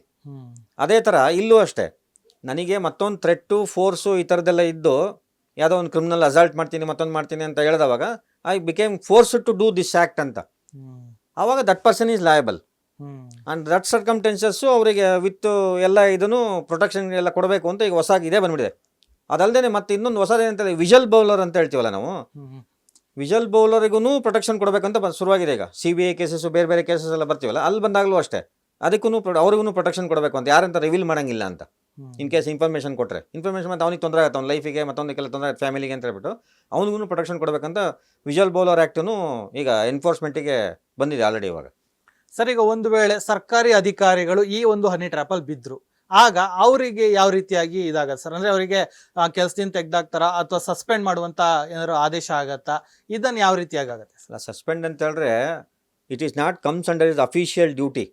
Okay. Official ಡ್ಯೂಟಿಯಲ್ಲಿ ಬರದೇ ಇರೋದ್ರಿಂದ ಇದನ್ನ ಅವನನ್ನ ಒನ್ ಆಫ್ ದಿ ಇದಂತಾನೆ ಮಾಡ್ಬೇಕು, ಅವನ್ನ ಅಕ್ಯೂಸ್ಡ್ ಇದ್ದಂಗೆ ಅವನು ಅಫಿಷಿಯಲ್ ಡ್ಯೂಟಿಲಿ. ಅಲ್ಲಿ ನಾನು ಯಾವುದೇ ಫೇವರು ಮತ್ತೊಂದು ಮಾಡೋದಿಲ್ಲ ಅಂತ ಏನು ಓದ್ ತೊಗೊಂಡಿರ್ತಾನಲ್ಲ ಕೆಲಸಕ್ಕೆ ಬರಬೇಕಾದ್ರೆ, ಆ ಓದ್ ಪ್ರಕಾರ ನಡ್ಕೊಂಡಿಲ್ಲಲ್ಲ ಅವನಲ್ಲಿ, ಮತ್ತೊಂದು ಯಾವುದಕ್ಕೋ ಇದಕ್ಕೆ ಇಂಡ್ಯೂಸ್ಮೆಂಟ್ ಆಗಿದ್ದಾನೆ, ಮತ್ತೊಂದು ಆಗಿದೆ, ಇನ್ಕ್ಲೂಡಿಂಗ್ ಈಗ ಅಂದರೆ not only public servant including minister, MLA ಎಲ್ಲ ಬಂದಿರ್ತಾರೆ ಒಳಗಡೆ. ಎಲ್ಲರೂ ಬಂದಾದ್ಮೇಲೆ ಅವ್ರು ಯಾರನ್ನೂ ಬಿಡಂಗಿಲ್ಲ. ಹೌದು. ಈ beyond is crossed is limits ಅಂತ. ಯಾಕೆ ಹೋದೆ ನೀನು ಆ ಕಡೆ ಅಂತ ಫಸ್ಟ್, ಅದಕ್ಕೋಸ್ಕರ ಅವ್ರಿಗೂ they are also liable under law. Same ಪ್ರೊಸೀಜರ್ಗಳೇ. ಹೌದೌದು. ಯಾಕಂದ್ರೆ ದೇ ಕಮ್ಸ್ ಅಂಡರ್, ಈಗ ಸ್ಪೀಕರು ಮತ್ತೊಬ್ರು ಅವ್ರ ಕಡೆ ಅವ್ರು ಬರೋದ್ರಿಂದ MLAಗಳು ಇವರೆಲ್ಲ ಅವ್ರು ಆ್ಯಕ್ಷನ್ ತೊಗೊಬೇಕು ಅದ್ರ ಬಗ್ಗೆ. ಅವರು ಪರ್ಮಿಷನ್ ಕೊಟ್ಟರೆ ಬೇರೆ ಕಡೆ ಎಲ್ಲ ಕೇಸ್ ಎಲ್ಲ ಹಾಕ್ಬೋದು, ಮತ್ತೊಂದೆಲ್ಲ ಮಾಡ್ಬೋದು. ಇಲ್ಲಾಂದರೆ ದೇ ಆರ್ ಪ್ರಿವಿಲೇಜ್ ಇದ್ರಲ್ಲಿ ಬಂದ್ಬಿಡ್ತಾರೆ ಅವರು, ಎಕ್ಸಾಮ್ಟೆಡ್ ಅಂತ. ಸರ್, ಈಗ ಈ ಒಂದು ಹನಿ ಟ್ರ್ಯಾಪ್ ವಿಚಾರದಲ್ಲೇ ಈಗ ಕೆಲವೊಂದು ಹೋಟೆಲ್ಸ್ ಆಗಿರ್ಬೋದು ಅಥವಾ ಲಾಡ್ಜಸ್ ಆಗಿರ್ಬೋದು, ಅವರು ಕೂಡ ಈ ರೀತಿಯಾದಂಥ ಕ್ಯಾಮ್ರಾಗಳನ್ನ ಫಿಕ್ಸ್ ಮಾಡುವಂಥದ್ದು ಇದನ್ನೆಲ್ಲ ಮಾಡ್ತಾ ಇರ್ತಾರೆ. ಸೊ ಆ ಥರ ಸಂದರ್ಭದಲ್ಲಿ ಯಾವ ರೀತಿಯಾಗಿರ್ಬೋದು? ಅಲ್ಲ, ಅದಕ್ಕೆ ಆಲ್ರೆಡಿ ಹಿಂದೆ ಲಾದಲ್ಲೇ ಅದಕ್ಕಿದೆ. ಅದರಲ್ಲಿ ಇನ್ನೂ ಸ್ಟ್ರಾಂಗ್ ಆಗಿ ನಮ್ಮ ಭಾರತೀಯ ನ್ಯಾಯ ಸಂಹಿತೆ BNS ಅನ್ನು ನೀವು ಬಂದರೆ, ನೀವು ಸೆಕ್ಷನ್ 73 ಆನ್ವರ್ಡ್ಸ್ ಎಲ್ಲ ಬಂದರೆ ಅಲ್ಲೆಲ್ಲ ಈ ವುಮೆನ್ ಇದ್ರ ಬಗ್ಗೆ ಪ್ರೈವೇಟ್ ಆಕ್ಟ್ಸು ಮತ್ತೊಂದು ಅದು ಇದು ಇನ್ಕ್ಲೂಡಿಂಗ್ ನಮ್ಮ ಏನು ಮಾಲ್ ಗೀಲ್ಗಳೆಲ್ಲ ಏನು ಈ ವೈರಿಸಮ್ ಅಂತ ಹೇಳ್ತೀವಲ್ಲ, ವೈರಿಸಮ್, ಸ್ಟಾಕಿಂಗ್ ಇದೆಲ್ಲ ಬರುತ್ತಲ್ಲ, ಇದೆಲ್ಲ ಕಮ್ಸ್ ಅಂಡರ್ ದಟ್. ಅದು ಇನ್ನೊಬ್ರದ್ದು ಪ್ರೈವೇಸಿ ವೈಲೇಷನ್ ಆಗಬಾರ್ದನಿದೆ ಅದು. ಈವನ್ ಫಾರ್ ಟೇಕಿಂಗ್, ಈಗ ಅದು ನೀವು ಅಲ್ಲಿ ಬಂದರೆ ಅಲ್ಲೊಂದು ಎಕ್ಸ್ಪ್ಲನೇಷನ್ ಬರುತ್ತೆ, ಯಾವುದೋ ನಮ್ಮ ಈ ವೈರಿಸಮ್ ಇದರಲ್ಲಿ ಅಲ್ಲಿ ಎಕ್ಸ್ಪ್ಲನೇಷನ್ ಏನಂತ ಹೇಳಿದ್ರೆ, ಫೋಟೋಸ್ ಎಲ್ಲ ತಗೊಳಕ್ಕೆ ಇಟ್ಕೊಳ್ಳೋಕ್ಕೆ ಏನು ತೊಂದರೆ ಇಲ್ಲ ಮೊಬೈಲಲ್ಲಿ, ಅದನ್ನ ಯಾರಿಗೂ ಥರ್ಡ್ ಪಾರ್ಟಿ ಡಿಸಿಮಿನೇಟ್ ಮಾಡಬಾರ್ದು ಅಂತ, ಮೂರನೇ ವ್ಯಕ್ತಿಗೆ ಹೋಗಬಾರ್ದು. ಇವನ್ ದೋ ಶಿ ಕಾನ್ಸೆಂಟ್ಸ್ ಎವ್ರಿಥಿಂಗ್. ಅದು ಫೋಟೋ ತೆಗೆದು ಮಾಡೋದು it's A part and parcel of mobile. ಇವಾಗ ಅವರವರೇ ಫೋಟೋ ತಗೊಂಡು ಅವರವರೇ ಇಟ್ಕೊಂಡಿರ್ತಾರೆ ಸುಮ್ಮನೆ ನೋಡೋಕ್ಕೆ ಅಂತ. ಅದನ್ನು ಬೇರೆ ಥರ್ಡ್ ಪಾರ್ಟಿಗೆ ಹೋಗಬಾರ್ದು ಅಂತ. ಥರ್ಡ್ ಪಾರ್ಟಿಗೆ ಹೋದರೆ it become an offence under that. ಆ 354 ABCD ಏನಿತ್ತಲ್ಲ ಅದೆಲ್ಲ ಈಗ 73, 74 ಆನ್ವರ್ಡ್ಸ್ ಎಲ್ಲ ಸೇರಿಸಿದಾರಲ್ಲ ಪೂರ್ತಿ, ವೈರಿಸಮ್ ಅದೆಲ್ಲ ಪೂರ್ತಿ ವುಮೆನ್ ಇದರಲ್ಲಿ. ಅದರಲ್ಲಿ they are liable for prosecution for that offence. ಸರಿ, ಎಕ್ಸ್ಟ್ರಾಷನ್ ಅಂದ್ರೆ ಏನ್ ಸುಲಿಗೆ ಇದು ಕೂಡ ಮತ್ತೆ ಹನಿ ಟ್ರ್ಯಾಪ್ ಎರಡೂ ಕೂಡ ಒಂದೇ ಸೆಕ್ಷನ್ಗೆ ಬರುತ್ತಾ? ಎರಡು ಒಂದೇ. ಅಥವಾ ಯಾವ ಅದು ರೀತಿ? ಅದು ಇದು ದಟ್ ಈಸ್ ಹಿಂದೆ ಇದರಲ್ಲಿ ಇಂಡೈರೆಕ್ಟ್ ಮೆಥಡ್ ಅಲ್ಲಿ ಮಾಡ್ತಾ ಇರೋದು. ಡೈರೆಕ್ಟ್ ಥ್ರೆಟ್ ಕೊಡೋದೇನಿಲ್ಲ ಇದರೊಳಗಡೆ. ಓಕೆ, ಈಗ ಬೇರೆ ನಿಮಗೆ ಸಾಯಿಸ್ತೀನಿ, ಮರ್ಡರ್ ಮಾಡ್ತೀನಿ ಈ ಥರದ್ದೇನಿರಲ್ಲ. ಅದೇನಿಲ್ಲ, ಇಂಡೈರೆಕ್ಟ್ ಆಗಿ ರೆಪ್ಯುಟೇಷನ್ ಹಾಳು ಮಾಡ್ತೀನಿ ಅಂತ, ಮಾನಹಾನಿ ಮಾಡೋ. ನನಗೆ ಈ ಥರ ಮಾಡಿದ್ಯಾ ಅಂತ, ಹಾ, ಈ ಥರ ಮಾಡಿದ್ಯಾ ಮತ್ತೊಂದು ಮಾಡಿದ್ಯಾ ಅಂತ ಹೇಳ್ಬಿಟ್ಟು. ಅದು ಯಾಕಂದರೆ ಮನುಷ್ಯ ಅದಕ್ಕೆ ಎದುರಿಲ್ಲಬೇಕಲ್ಲ. ಸೊಸೈಟಿಲಿ, ಮನೆಯಲ್ಲಿ, ಫ್ಯಾಮಿಲಿ ಎಲ್ಲ ಕಡೆ ಸಮಸ್ಯೆ ಆಗುತ್ತಲ್ಲ. ಇದಕ್ಕೆಲ್ಲ ಇದಕ್ಕೂ ಈಗ ಮಾಸ್ಟರ್ ಇದು ಅಂತ ಹೇಳಿದ್ರೆ ಸ್ಟಾರ್ಟಿಂಗ್ ಈ ಹನಿ ಟ್ರ್ಯಾಪ್ ಇದರಲ್ಲಿ ಎಕ್ಸ್ಟಾರ್ಷನ್ ಮತ್ತೊಂದು ಇದಕ್ಕೆ ನಿಮಗೆ ಬಿಲ್ ಕ್ಲಿಂಟನ್ ಕೇಸ್ ಗೊತ್ತಿರಬೇಕು, ಮೊನಿಕಾ ಲೆವೆನೆಸ್ಕಿ. ಶಿ ಸ್ಟಾರ್ಟೆಡ್ ದಿಸ್, ಈ ಲೆಗಸಿ ಸ್ಟಾರ್ಟ್ ಆಗಿದ್ದು ಅಲ್ಲಿಂದ, ಮೇಜರ್ ಇದರಲ್ಲಿ ಇದಾಗಿ ಅಲ್ಲಿಂದ ಎಲ್ಲರೂ ದುಡ್ಡು ಸಿಗುತ್ತೆ ಅಂತ. ಈ ಥರ ಹೇಳಿದ್ರೆ ಈ ಥರ ಮಾಡಿದ್ರೆ ದುಡ್ಡು ಸಿಕ್ಕಾಬಿಡುತ್ತೆ ಅಂತ. ಅದಕ್ಕೋಸ್ಕರ ಆದಷ್ಟು ದೇ ವಾಂಟ್ ಸಮ್ ಇಂಟಿಮೇಸಿ ಕ್ರಿಯೇಟ್ ಮಾಡ್ತಾರೆ. ಫಸ್ಟು ಇಂಟಿಮೇಸಿ ಆದ ತಕ್ಷಣ ಅದು ಈ ಫೋಟೋ ಟ್ರ್ಯಾಪ್ ಇದೆಲ್ಲ ಮಾಡ್ಕೊಂಡು ಅದೆಲ್ಲ ಗೊತ್ತಾಗುತ್ತೆ. ಮಾರ್ಫೋ ಮತ್ತೊಂದೆಲ್ಲ ಮಾಡಿದ್ರೆ ಗೊತ್ತಾಗ್ಬಿಡುತ್ತೆ. ಬಟ್ ಇಂಟಿಮೇಸಿ ಆದಮೇಲೆ ಅದು 2-3 ಎಕ್ಸ್ಚೇಂಜ್ ಮೆಸೇಜಸ್ಸು ಅದು ಇದೆಲ್ಲ ಎಕ್ಸ್ಚೇಂಜ್ ಆದಮೇಲೆ ಇಲ್ಲ ಅಂತ ಹೇಳಕ್ಕೆ ಬರಲ್ಲ. ತಮ್ಮ ಕಮ್ಯುನಿಕೇಷನ್ ಎಸ್ಟಾಬ್ಲಿಷ್ ಆಗಿದೆ ಅಂತ. ಕಮ್ಯುನಿಕೇಷನ್ನಿಗೆ ಅವನು ರಿಜೆಕ್ಟ್ ಮಾಡಿಬಿಟ್ರೆ ಫಸ್ಟ್ ಅನ್ವೆಲ್ಕಮ್ ದಿಸ್ ಒನ್. ಅದು ನೀವು ಇದಕ್ಕೆ ಬಂದರೆ ಅದು ನಮ್ಮ sexual harassment work place at women ಇದೆಯಲ್ಲ, ಅದು ಅಷ್ಟೇ ಭಾರಿ ಸ್ಟ್ರಿಂಜೆಂಟ್ ಆಗಿದೆ. ಸ್ಟ್ರಿಂಜೆಂಟ್ ಆಗಿದ್ರೂ ಆ ಆ್ಯಕ್ಟನ್ನು ಬೈಪಾಸ್ ಮಾಡಿ ಕೆಲವರು ಇಂಟಿಮೇಸಿ ಕ್ರಿಯೇಟ್ ಮಾಡ್ತಾರೆ. ಅವಾಗ ಈ ಎಲ್ಲ ಸಮಸ್ಯೆ ಉದ್ಭವ ಆಗೋದು. ಸರ್, ಈಗ ಕನ್ವಿಕ್ಟ್ ಆಯ್ತು, ಒಂದ್ ವೇಳೆ ಕನ್ವಿಕ್ಟ್ ಆಗಿದೆ ಅಪ್ಪ ಯಾವ್ದೊಂದು ಹನಿ ಟ್ರ್ಯಾಪ್ ಕೇಸಲ್ಲಿ, ಎಷ್ಟು ಶಿಕ್ಷೆ ಪ್ರಕಟ ಆಗ್ಬೋದು ಮತ್ತೆ ಎಷ್ಟು ವರ್ಷ ಜೈಲು ವಾಸ ಆಗ್ಬೋದು ಸರ್ ಅವ್ರಿಗೆ? ಅಪ್ ಟು 7 years ತನಕ ಇದೆ. ಓಕೆ, 7 ವರ್ಷ.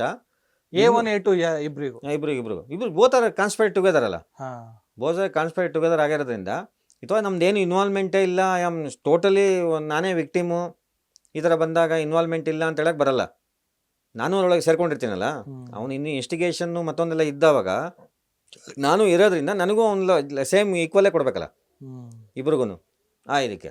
ಓಕೆ ಸರ್, ಕೊನೆಯದಾಗಿ ಆ ಹನಿ ಟ್ರ್ಯಾಪ್ ವಿಚಾರವಾಗಿ ನೀವೇನು ಹೇಳಕ್ಕೆ ಇಷ್ಟಪಡ್ತೀರಾ ಸರ್? ಹನಿ ಟ್ರ್ಯಾಪ್ ಇದು ವಿಚಾರ ಅಂತ ಹೇಳಿದ್ರೆ ಫಸ್ಟು ಈಗ ಮನೆಯೇವ ಮನುಷ್ಯಾಣಂ ಕಾರಣಂ ಬಂಧ ಮೋಕ್ಷಯೋಹೋ ಅಂತ. ಮನಸ್ಸನ್ನು ನೀವು ನಿಮ್ಮ ಕಂಟ್ರೋಲಲ್ಲಿ ಇಟ್ಕೊಂಡ್ಬಿಟ್ರೆ ಇದು ಯಾವ್ದು ನಿಮ್ಮ ಒಂದು ಇದರಲ್ಲಿದ್ದೆ ನೀವು ಏನೇನೆಲ್ಲ ಹಿಂದೆ ಕೆಲವೆಲ್ಲ ತೊಗೊಂಡಿರ್ತೀರ, ಮದುವೆ ಟೈಮಲ್ಲಿ ಮತ್ತೊಂದರೆಲ್ಲ ತೊಗೊಂಡಿರ್ತೀರಲ್ಲ, ಅದನ್ನು ಆ್ಯಸ್ ಇಟ್ ಈಸ್ ಫಾಲೋ ಮಾಡಿದ್ರೆ ಈ ಹನಿ ಟ್ರ್ಯಾಪ್ ಆಗೋಕ್ಕೆ ಚಾನ್ಸೇ ಇಲ್ಲ. ಹೌದು. ಆಮೇಲೆ ಎಲ್ಲೂ ನಿಮ್ಮ ಇಂದ್ರಿಯಗಳನ್ನು ಲೂಸ್ ಬಿಡಬಾರ್ದು. ಫಸ್ಟ್ ಅದನ್ನು ಕಂಟ್ರೋಲ್ ಇಟ್ಕೊಬೇಕು ಯಾವಾಗಲೂ. ಅವಾಗ ಏನಿಟ್ಟು ಅಂದರೆ ಮತ್ತೆ ದುರಾಸೆ ಇರಬಾರ್ದು ಎಲ್ಲದಕ್ಕೂ. ದುರಾಸೆ ಇದ್ರೆ ಇದರ ಸಮಸ್ಯೆ, ಅದು ಆಮೇಲೆ ದುಃಖಕ್ಕೆ ಮೂಲ ಕಾರಣ. ಅದು ಅಷ್ಟು ಹೇಳ್ಬೋದು ಅಷ್ಟೇ. Sir, thank you. ಇಷ್ಟೋ ತನಕ ಸಾಕಷ್ಟು ವಿಚಾರಗಳನ್ನ ತಿಳಿಸ್ಕೊಟ್ಟಿದ್ದಕ್ಕೆ. ಎಸ್, ಇದಿಷ್ಟು ಈ ವಾರದ ಮೈಲಾರ್ಡ್ನ ವಿಶೇಷ. ಮುಂದಿನ ವಾರ ಮತ್ತೊಮ್ಮೆ ಇನ್ನೊಬ್ರು ಲಾಯರ್ ಜೊತೆ ನೀವು ಕೂಡ ಸಿಗೋಣ ಅಂತ ಹೇಳ್ತಾ, ನಿರಂತರ ಸುದ್ದಿಗಾಗಿ ನೋಡ್ತಾ ಇರಿ ಅಶ್ವವೇಗ ನ್ಯೂಸ್.